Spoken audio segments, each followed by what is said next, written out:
Hi, I'm Crystal. I'm from the United States of America. I traveled to the Gambia this week and I've been in the Gambia for 5 days. But my travel experience here was mixed. Coming out of the U.S. Into Europe, customer service was great. I would give that a 5. Pretty much smooth sailings through the security, no questions, no problems.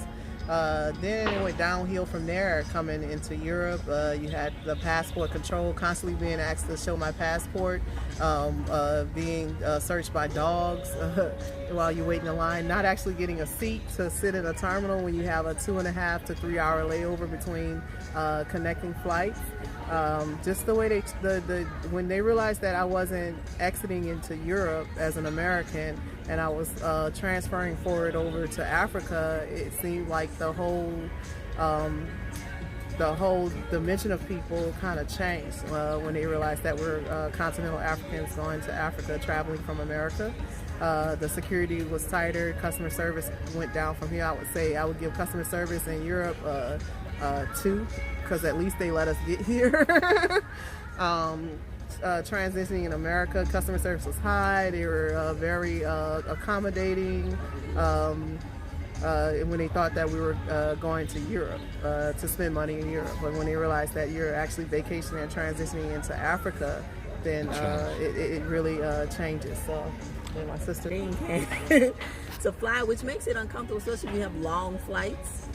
And you pay money, even if it's not in first class, you're still paying a lot of money. So to travel to Africa, there's over $1,000 worth of security taxes that most Americans have to pay from the U.S. So they make it very difficult for us to get here. And then also because there's no relationships between the American government and the countries on the continent, most countries aren't visa free for us. So we're wind up paying $250 to $300 to $400 in visa fees just to get into the country alone. And I think that's why you don't see a lot of African Americans traveling in Africa to really get a good picture of the continent, because it's just so expensive. So if you see one of us here, we've really invested just to come. Time, money, and thousands of dollars. That's just $1,000 worth of security fees, because they consider flying into Africa a hazardous pay for the pilots.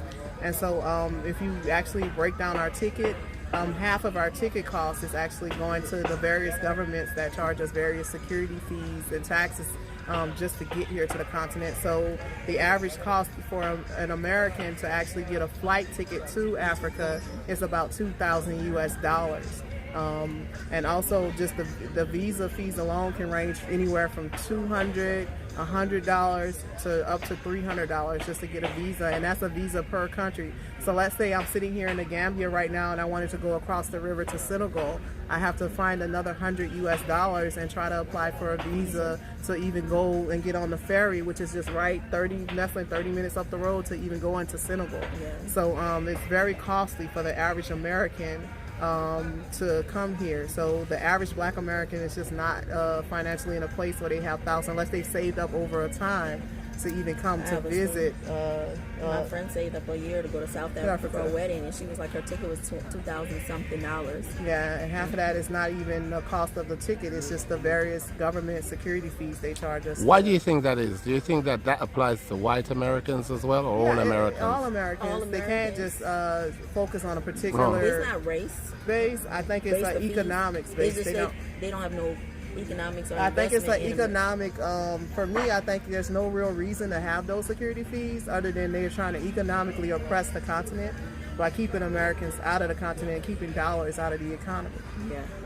So if more people if you just look at what happened in Ghana alone, the money that they pulled in from the African American community coming together and saying that in spite of all of these particular barriers, we're going to get our money and pool our money together and go. Over 1 million African Americans in 2019 went to Ghana, and that completely changed the economy and moved the country in a different direction. So there are 34 million African Americans in America, and we're $9 trillion economy alone by ourselves. That's larger than most countries' annual GPD. So they put those security fees are strategic in place to keep African Americans out of Africa and to keep Black US dollars out of Africa, because if we put half of that money and invest it into Africa, then there would be no poverty on the continent anywhere. Fantastic. We're staying at Hyperlink Village, and we loved it. We loved it. I think that everybody should come. And stay here. Yeah, and you feel like you are in Gambia when you're at Hyperlink. You're not trying to recreate America. They're not trying to recreate European. They are Gambia. It's beautiful. The staff is lovely. I haven't had a bad meal since I've been here, so definitely anywhere eat the food. Here on the resort, eat the food, jump in the pool, relax in the beds. I slept like a brick. I've never seen a bed like this before, and I think that they should patent the design of the bed.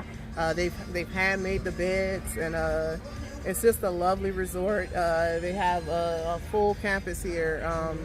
And the apartments can vary from 1 bedroom to 2 bedrooms.